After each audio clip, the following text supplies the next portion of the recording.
Acara selanjutnya menyanyikan lagu Indonesia Raya dan Mars Muhammadiyah yang akan diiringi oleh paduan suara Badan Eksekutif Mahasiswa Fakultas Universitas Muhammadiyah Jakarta. Dimohon diri.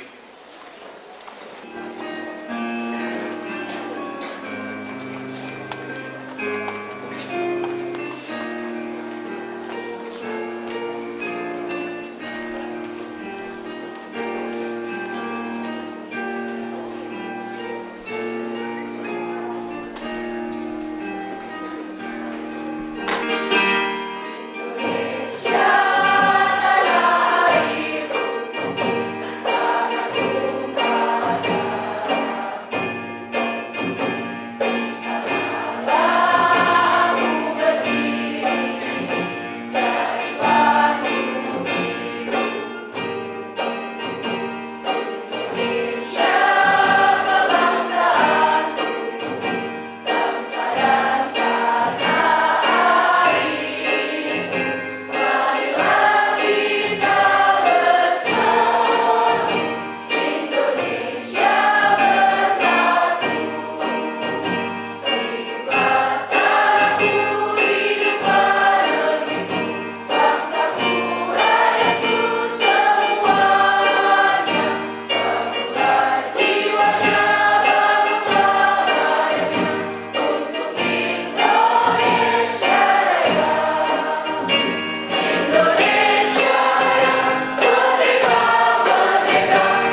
baik dari Persyarikatan Muhammadiyah, utusan dari perguruan-perguruan tinggi, para dosen dan para mahasiswa yang berbahagia.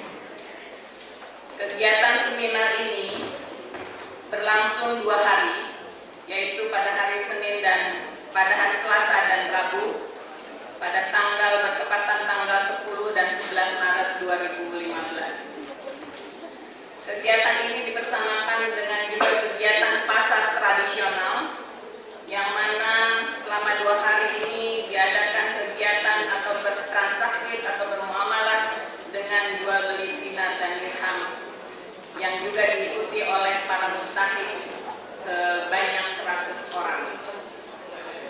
Peserta lainnya adalah unsur Persyarikatan Muhammadiyah, terus kemudian utusan dari perguruan tinggi negeri maupun swasta, serta para mahasiswa baik dari UNJ maupun di luar UNJ. Tujuan daripada seminar ini adalah mengembalikan dan membangkitkan kesadaran kaum muslimin kepada kecintaan dan budaya bermuamalah secara islami melalui penggunaan dan pembumian dinar dan dirham sebagai mata uang resmi. Yang kedua, mengusahakan dan memperjuangkan diberlakukannya penggunaan dinar dan dirham.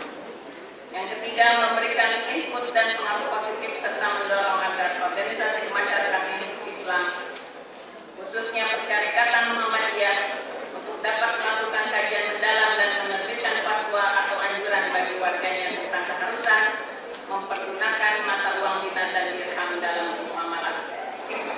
Yang keempat, yaitu melakukan kerjasama bertahap berkelanjutan untuk memulai, membumikan, dan memperkembangkan budaya penggunaan mata uang dirham dan dinar sebagai kegiatan internal yang berkaitan dengan sektor sosial dan ekonomi. Pada akhirnya, kami selaku panitia, khususnya Fakultas Agama Islam, mengucapkan terima kasih yang sebanyak-banyaknya kepada Yayasan Pengurusan Ilmu Malaysia yang berinisiatif penyelenggaraan seminar internasional ini, dan juga kepada para pihak lain yang membantu dalam menyukseskan acara seminar ini. Mohon maaf yang sebesar-besarnya karena tertulis di dalam spanduk Profesor Dr. Din Samsudin yang seyogianya akan hadir.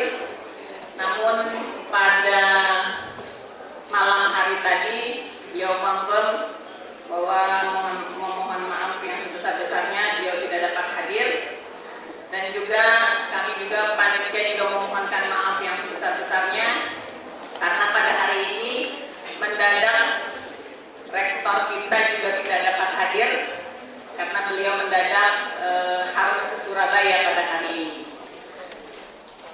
Dan juga kami selaku panitia memohon maaf apabila dalam penyelenggaraan seminar ini terdapat kekurangan. Terima kasih, selamat berseminar. Billahi taufiq wal hidayah. Wassalamualaikum warahmatullahi wabarakatuh.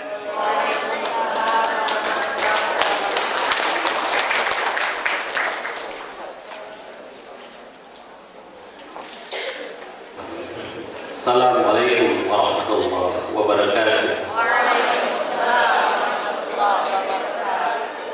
Alhamdulillah wa syukrulillah wa la hawla wa la quwwata illa billah.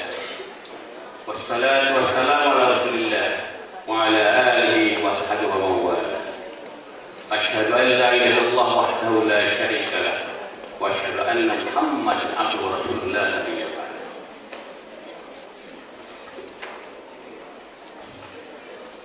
Alhamdulillah, pada pagi hari ini kita bisa berhimpun di tempat ini untuk melaksanakan kegiatan berupa seminar internasional yang dilaksanakan oleh Fakultas Ilmu Agama Islam Universitas Muhammadiyah Jakarta. Dalam kesempatan ini kami atas nama Badan Pembina Harian mewakili pemilik amal usaha ini menyatakan pertama-tama mengapresiasi kepada Fakultas Agama Islam Universitas Muhammadiyah Jakarta dan Yayasan Pengurusan Ilmu Malaysia yang telah bekerja sama dalam penyelenggaraan seminar internasional, tentunya wabil khususan sebagai keynote speaker adalah Syekh Umar Ibrahim Fadilo Nimspain.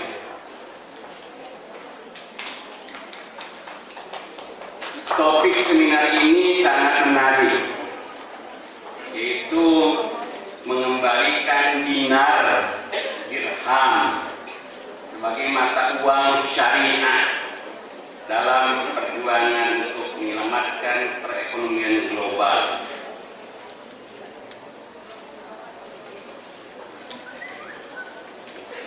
Jadi dalam seminar ini ada dua kata kunci mendapatkan perhatian kita bersama. Yang pertama adalah dinar dan dirham perlu dikembalikan sebagai mata uang syariah, dan yang kedua, dinar dan dirham diyakini dapat menyelamatkan perekonomian global. Hadirin yang kami muliakan, berkaitan dengan dinar dan dirham ini, memang pada masa Umar bin Khattab itu pernah dicetak dinar dan dirham dengan gaya Persia. Perlu disampaikan juga di sini bahwa pernah timbul pemikiran pada masa Umar bin Khattab untuk mencetak uang dari kulit. Namun ide ini dibatalkan karena tidak disetujui oleh para sahabat-sahabat yang lain. Kemudian pada masa Khalifah Ali bin Abi Thalib, mata uang khilafah itu mulai dicetak secara khusus dengan adat yang khusus, dan tentunya dalam masa Muawiyah, pada masa Daulat Muawiyah sebagai pendiri Daulat Amawiyah, itu dirham dicetak dengan gaya Persia dengan mencantumkan gambar dan pedang. Kemudian gubernur Irak pada masa Muawiyah, yaitu Ziyad, itu mencetak uang dirham dengan mencantumkan nama khalifah pada waktu itu. Kemudian pada masa Ibnu Zubair, tadinya mata uang itu tidak bulat, maka pada masa Ibnu Zubair itu mulai dibentuk dalam bentuk bulat. Namun peredarannya pada masa Ibnu Zubair ini, karena dia gubernur di Hijaz, maka hanya terbatas di Hijaz. Sedangkan Mus'ab sebagai gubernur Kufah mencetak dengan gaya Persia dan Romawi. Nah, pada masa itu mata uang khilafah di khilafah Islamiyah ini beredar 3 mata uang, yaitu mata uang khilafah dengan mata uang dinar Romawi dan dirham Persia. Hadirin yang kami muliakan, kemudian pada masa Abdul Malik Khalifah Abdul Malik, mata uang khalifah dicetak secara terorganisir dan di bawah kontrol pemerintah. Hadirin yang kami muliakan, pada perkembangan selanjutnya memang terutama di kerajaan Mamluk pada abad ke-13 sampai 14 itu, pada masa itu berlaku ada 3 mata uang yang beredar, yaitu dinar, dirham, dan fulus. Fulus itu dibuat dari tembaga. Namun dengan adanya peredaran dinar yang terbatas, kemudian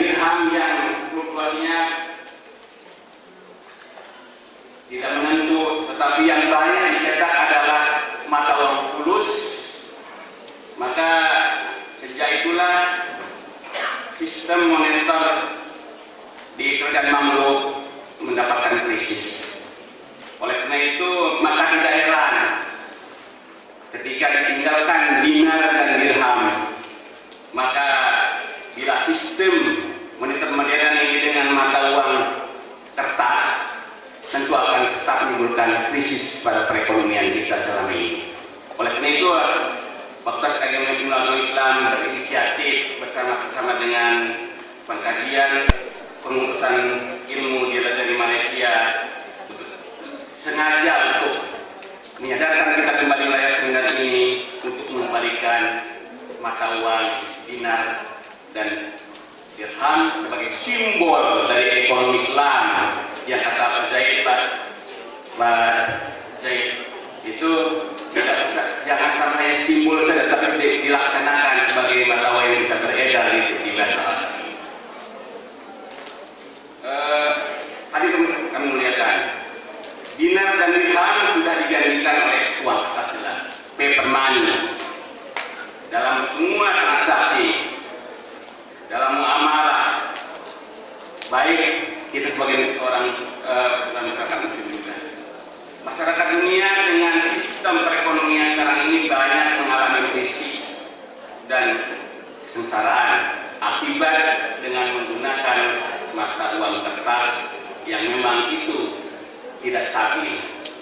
Oleh itu kewajiban kita sebagai kaum muslim ialah kembalikan kepada jati diri kita sendiri, yaitu kembali untuk menggunakan mata uang dinar dan dirham dalam bertransaksi, dalam bersosialisasi, dalam berekonomi benar. Namun demikian tidak mudah. Oleh itu dalam seminar ini kita ingin supaya ada pemikiran-pemikiran yang terlontarkan dalam seminar ini dan menjadikan satu pemikiran ke depan bagaimana membangun masyarakat Indonesia yang Islami, yang berekonomi Islam sebenarnya tidak hanya simbol tapi dalam praktiknya. Kami melihatkan sangat relevan kalau kita mengutipkan beberapa pokok pikiran dari 7 pokok pikiran dalam 45 anggaran dasar Muhammadiyah. Jadi kami ingin perkenalkan dalam 45 anggaran dasar Muhammadiyah ada 7 poin yang berkaitan ini. Ada pokok pikiran yang ketiga yang dikatakan hanya hukum Allah yang sebenar-benarnya satu-satunya yang dapat dijadikan sendi dan landasan untuk membentuk pribadi muslim yang sama dan mengatur ketertiban hidup bersama dalam menuju hidup bahagia dan sejahtera yang hakiki di dunia dan di akhirat.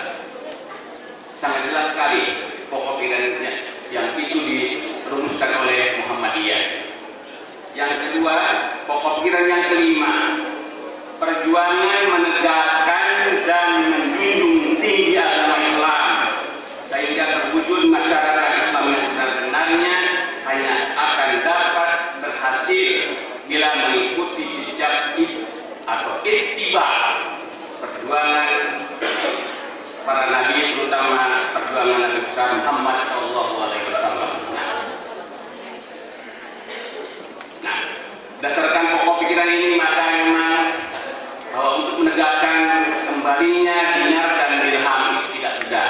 Perlu perjuangan yang besar, perlu perjuangan yang tekun, perlu perjuangan yang tinggi untuk bisa mencapai ke sana.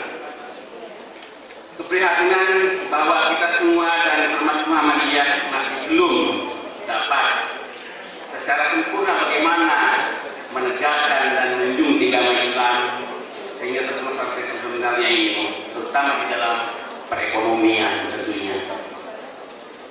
Karena itu dengan media seminar internasional ini dapat menjadi media tawassul bil haq dan tawassul bis sabr melalui pengenalan lebih dekat tentang dinar dan dirham sebagai alat tukar dalam muamalah Islamnya di masa depan. Oleh karena itu kami atas nama Badan Pembina Harian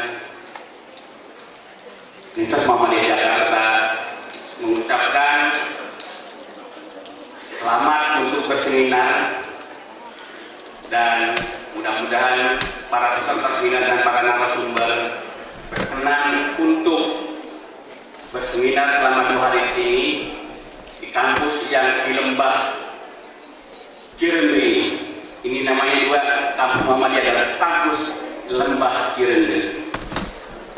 Nah, ini mudah-mudahan seminar ini maka kita mendapatkan masukan-masukan, pemikiran-pemikiran untuk membangun perekonomian, membangun kehidupan sosial, membangun bermuamalah di negara kita ini sebaik-baiknya, sehingga kita dapat ridho Allah Subhanahu wa Ta'ala. Dan atas nama Unit Muhammadiyah, marilah kita tentunya mengucapkan, kita buka seminar ini dengan teman-teman mengucapkan basmalah. Bismillahirrahmanirrahim. Demikian, terima kasih. Wassalamualaikum warahmatullahi wabarakatuh.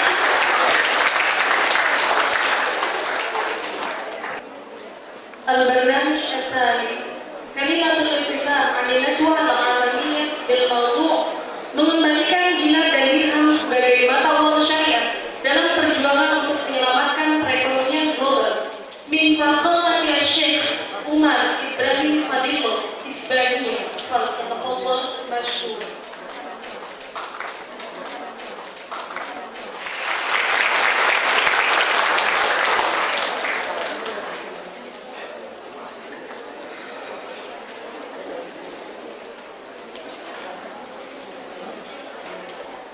Bismillahirrahmanirrahim. Assalamualaikum warahmatullahi wabarakatuh.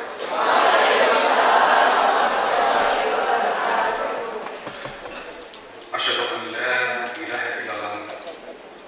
Asyhadu anna Muhammadan Rasulullah. Thank you for inviting me to this beloved city of Jakarta. I'm very honored to be once again over here. I'm honored as well for being invited to this University of Muhammadiyah. My introduction to this subject is based on one word, just one word: riba. This word riba comes from Quran. Allah Subhanahu wa Ta'ala says in the Quran, halal al-baya wa haramul riba. Riba is haram. Riba is the subject that has become taboo. It's almost forbidden to speak about this one. And it's the most important word that we need to bring to our economic and political discourse. Without understanding riba, we cannot understand the world. Words are like windows. Without window, we can see what is right, what is wrong, what is the problem, what is the solution. If we do not understand the world, that window is closed. We cannot understand. We cannot see the problem. It hasn't disappeared. It's simply we cannot understand it. So the first question that comes forward, and I hope it will be answered to you over the next few days, the key question is, what is a riba? Apa itu riba?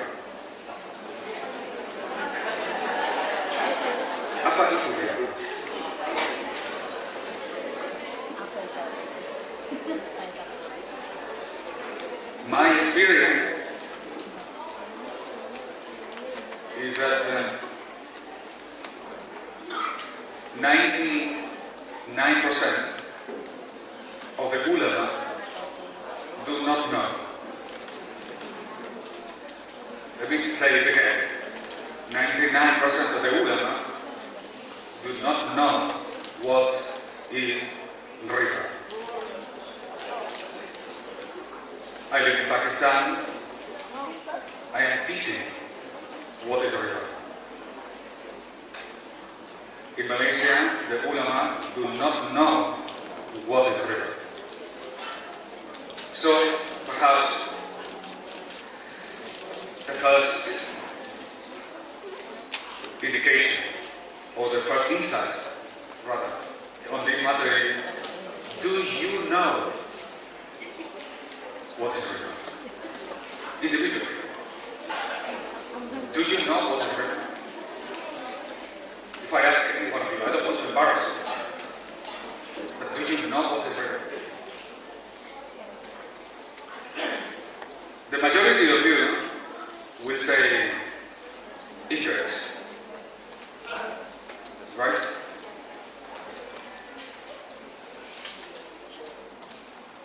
Well, that is not riba. That is only one little part of riba. A small portion. Riba is a much wider definition.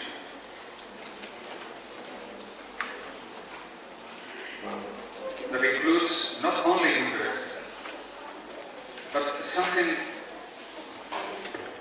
slippery in his understanding, sometimes difficult to understand. It's actually very easy to understand, which is nasiya, delay. There are riba al-fadl and riba al-nasiya. For those of you who know, two types of riba. Two different types. One relates to interest. The other one relates to something else. To the presence or non-presence of the things that you are buying or selling or exchanging. This relates to a concept in Arabic called ayn, two concepts. Ayn and dayn. Ayn and dayn. Ayn means something which is tangible, proximate, like an apple, or a banana, or a piece of gold, which is present. Dayn is a promise to pay later. It's a delay. It's a nasiya. It's an IOU. It's a debt. It's a liability.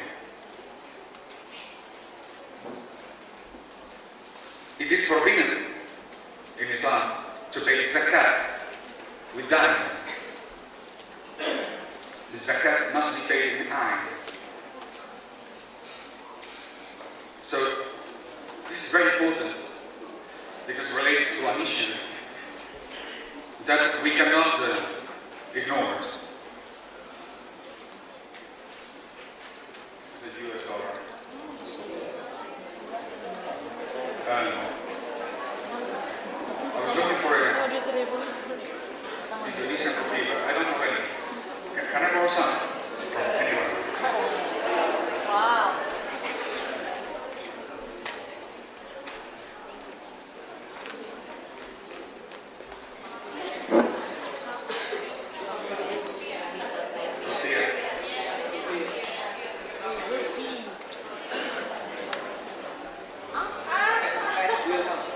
Apa itu?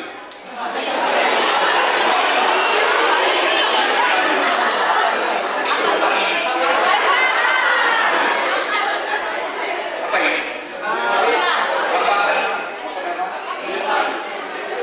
Dina. Dina. Ada. This? Koin. Rupiah. Rupiah. Rupiah. Rupiah. Rupee. This is a rupee.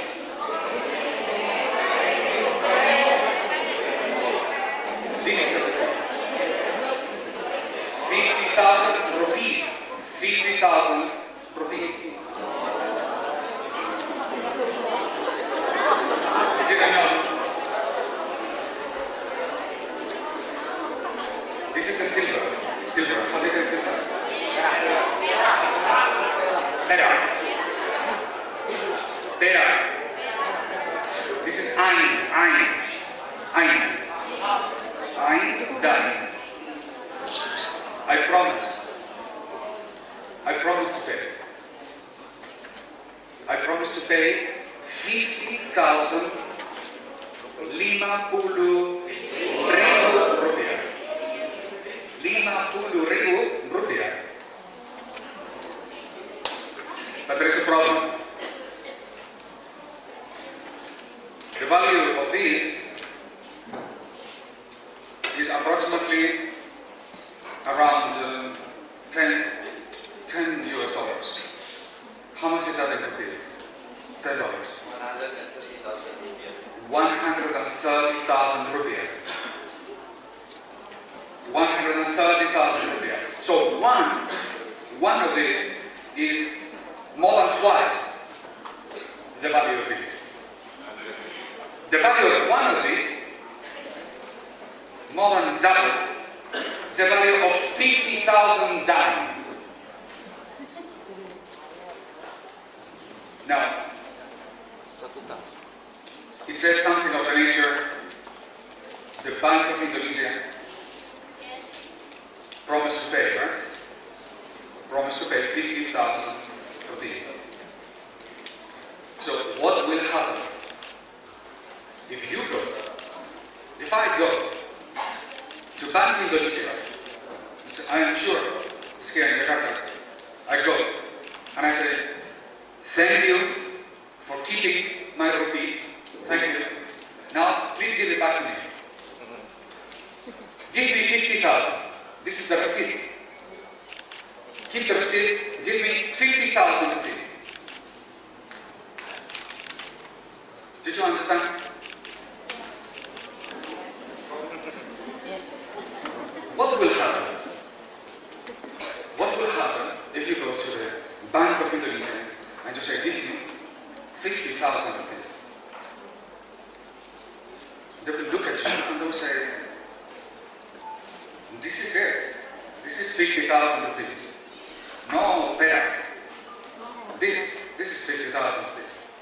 So no. This is a rupee. I want you to give it back to me. If you insist, the person will not call the police. He will call a psychiatrist. They will think you are mad.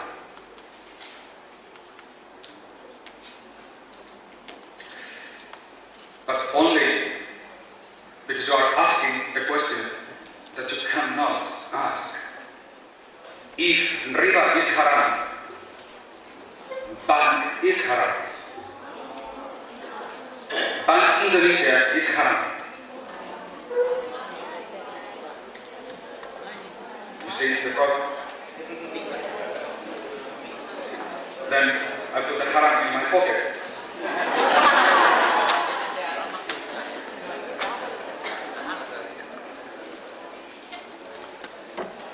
This is the big problem. This exists because of this. America is a country that can produce this. Monopoly of this. They can give, you can come with this to Jakarta. I can buy anything. I can hire a car, kopi susu, nasi goreng.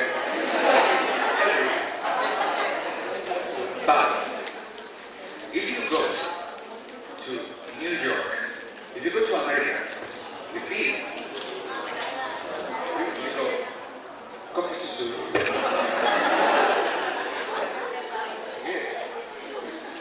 And they will love it. Beautiful. Where is it from?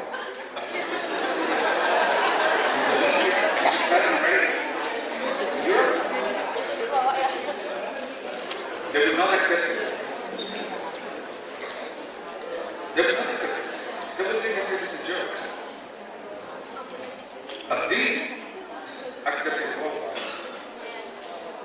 So America can print this endless, non-stop. They give us diamonds, pieces of paper, and we give them oil, gas, jeans, gold, silver. We give them everything. They give us these. You don't need to be very intelligent to understand that if one country can print endless amount of this, they can buy anything that you have. There's no limit. They want more oil, they print more paper. They want more trousers from Indonesia, they print more paper. No limit. Since Barack Obama, you know Barack Obama? Since Barack Obama became president in the United States, all his cabinet are bankers. So the people in the United States say, this is the government of Wall Street. Not the government of the Americans. This is the government of Wall Street. And the Americans are very furious. Some, many people, and a large number of people are furious with him. Since he came into power, approximately, and these are years from 2 years back, conservative number of new dollars brought out of existence from nothing, the number of dollars printed, created by Barack Obama and his administration is in the region of 20, in excess, way in excess of 23 trillion US dollars. Trillion US dollars.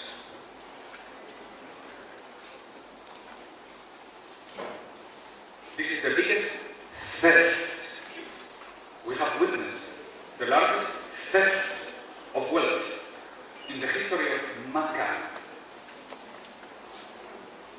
For this money of the Americans, not only allow their industry and their banks to be bailed out. Bailed out. Wall Street was bailed out. Not only that, but who paid for this deal? Who bailed out America? China, India, Europe, and Indonesia too. You bail out the banks in America, and you don't know. Because your central bank does not belong to you.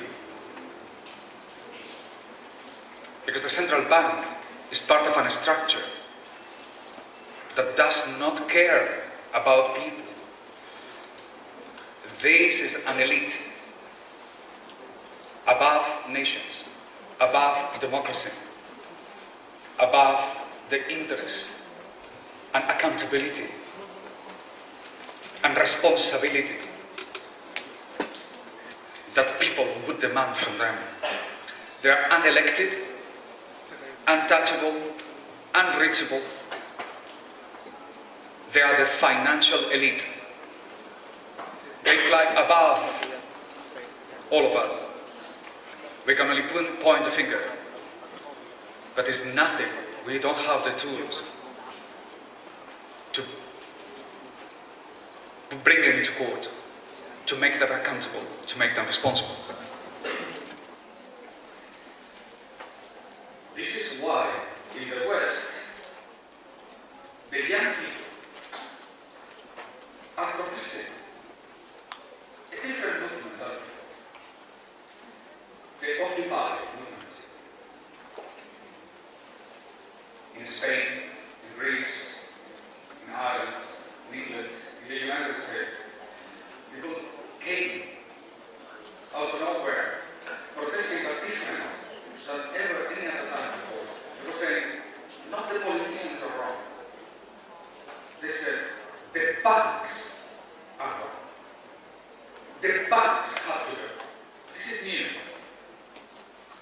the banks are the problem. And behind this is prayer. And behind this is knowledge of the Sharia of Allah subhanahu wa ta'ala. There is no knowledge of these matters.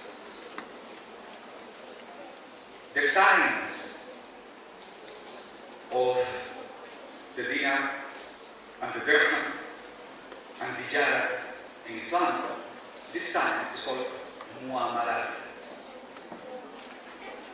Muamalat. Not economy. Economy is a pseudoscience, an ideology from the West. It's based on riba is halal. This is the foundation of argument. Banks are good. Riba is good. This is foundation. Therefore, it is impossible to speak about Islamic economics. Contradiction. It's like saying Islamic communism or Islamic atheism. It's impossible. It's a contradiction. They have transformed economics into a brand, a household brand. So we speak about the economy of Indonesia. The economy of Indonesia. So if once this aspect of life is defined as economy, logically, if you want to understand it, you go to the faculty of economics. They have defined the problems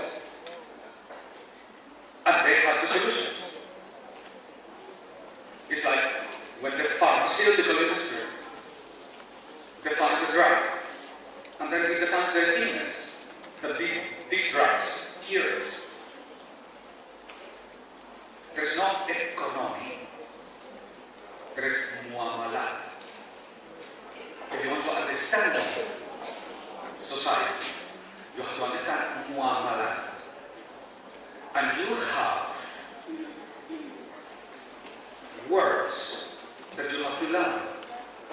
Like economics has words that you have to understand. They have their words. We have our words. Two different systems. Totally different. Number one, this one, economic, riba is halal. I will do that. In this one, riba is haram. Here, this is money. This is money. For us, this is money. I know. Not right.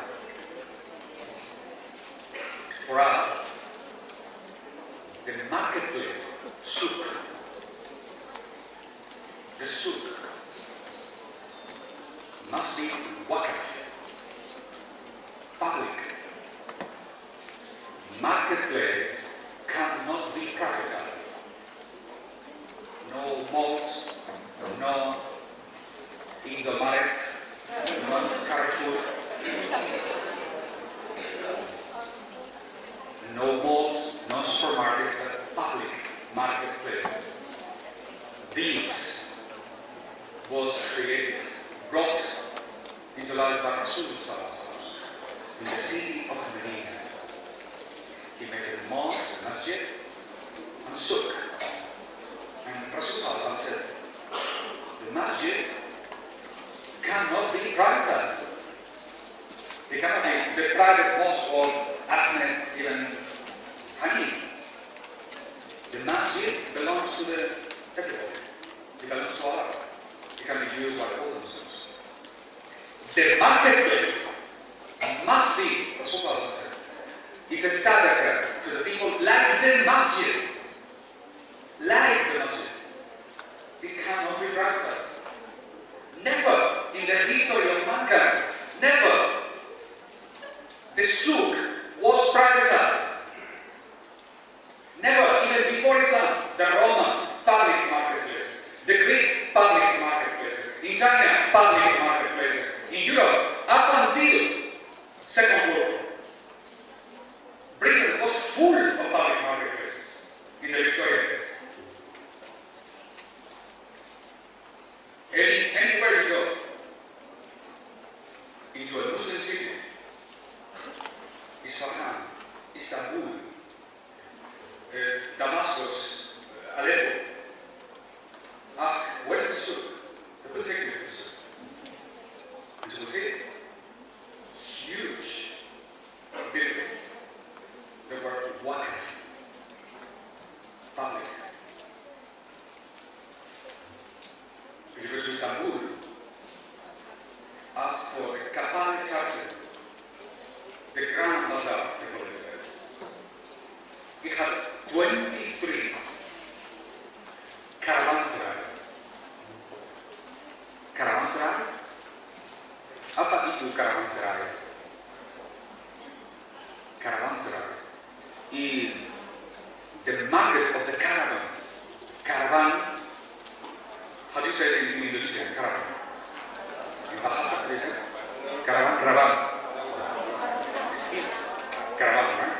Kafilah. In Arabic, it's kafilah.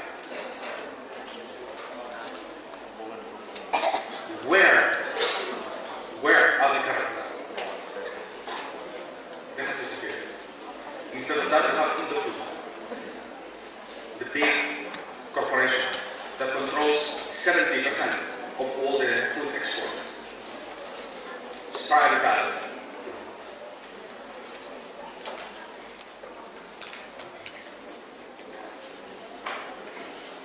Our model is Muamalat. Our model is Medina al-Munawwara. This is the city of the Deen. This is where everything was perfected. This is the height of human history. This is the model. If you want to understand the world today, you have to go back to Medina al-Munawwara. Over the next few days, you will be able to ask these questions to the participants. Ask them, what is a riba? Ask them to give you a classical definition, so that you know. Ask them, what is dinar and dirham?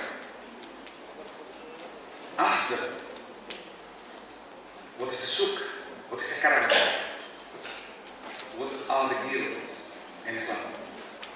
You will see a picture of muamalat, not economics. Economics is an ideology. The science of Islam, our model. We have a model. We have our way of thinking, our methodology. Before the Dutch came here, before the British came to the Malaysian Peninsula, before they took our lands, before we were a colony, we had a model. Islam is not Islamization. What is Islamization? Islamization is to say, we take capitalism as a model, and we have the Sharia. And they say, we are making capitalism compliant to the Sharia, Sharia compliant. So they take bank, Sharia bank, or Islamic bank. Insurance, Sharia insurance. The stock exchange, Islamic stock exchange. Credit card, Islamic credit card. Bonds, Islamic bonds. Dow Jones, Islamic Dow Jones. Futures, Islamic futures. Inflation, Islamic inflation.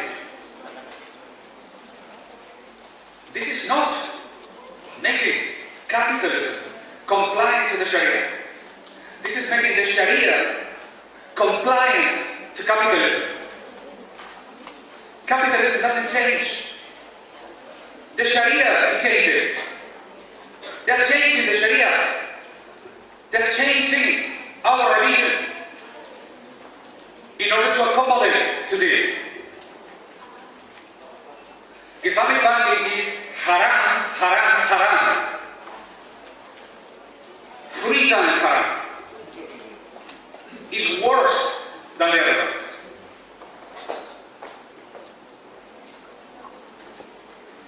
What we need is to discover that we don't need to Islamize the banks, that we have our own institutions. What they are. What they are. Apa itu wadiah? Wadiah. Apa itu wadiah? We didn't have banks in the days of Rasulullah, but we have wadiah. We didn't have US dollars in the days of Rasulullah. We had dinar and dirham. We didn't have Carrefour in the days of Rasulullah. We had the souk. A different model. Different model. We have to bring our own model. Because if we do not, if we continue, Islam will be assimilated, totally assimilated by capitalism. Islam will become irrelevant. Irrelevant. The world is going into one direction. Islam is becoming pushed to the sides. We are becoming irrelevant if we do not bring the matter of riba today. Because capitalism has moved, has evolved from being an ideology of few to become a doctrine, a legal doctrine of nations with the constitutions.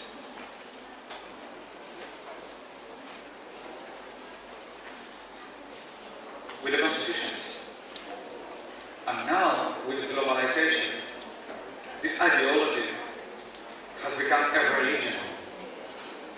It's the religion of the world. Capitalism is the religion of Indonesia, not Islam. Capitalism. Today, Indonesia thinks we are good, the economy is growing, but you don't see. You are in a crisis like you were 5 years ago. You are moving from crisis to crisis. Crisis is inside capitalism. When you are not in crisis, it looks like we are okay. You are moving, Indonesia is just moving rapidly to the next crisis. Then you will say, wow, look, raise the taxes, increase the banks, print more money. How many times, how many zeros would you need to wake up? How many zeros do you need to understand? How many times they have robbed you? Since this thing was created, how many times more do you need to wake up? You must wake up. Because you will not only will become irrelevant in the world, but you may disappear altogether. Muhammadiyah was built on the principles of uplifting Islam. And we started with the glorious recitation of Quran. And this is what distinguishes us. But I fear, if we don't bring this matter forward, we will become irrelevant. And soon we'll have American universities. Gathering the people, teaching them what they want to teach. Their culture will take over. The McDonald's culture will take over you. And before you blink around, like it's almost completely happening in Malaysia, all that are left is with the formalities of Islam. Formalities only. For the economy and the politics is already totally in the hands of others. So, I want you to learn one thing. I want you to learn about riba. And I want you to focus on two things. Learn what is haram and learn what is halal. Because if you do not understand The alternative, you cannot solve the problem. حلله البيع وحرم الربا. This is the sentence that it will free us. This is the sentence that it will turn Islam, bring Islam back to the center. Assalamu alaikum.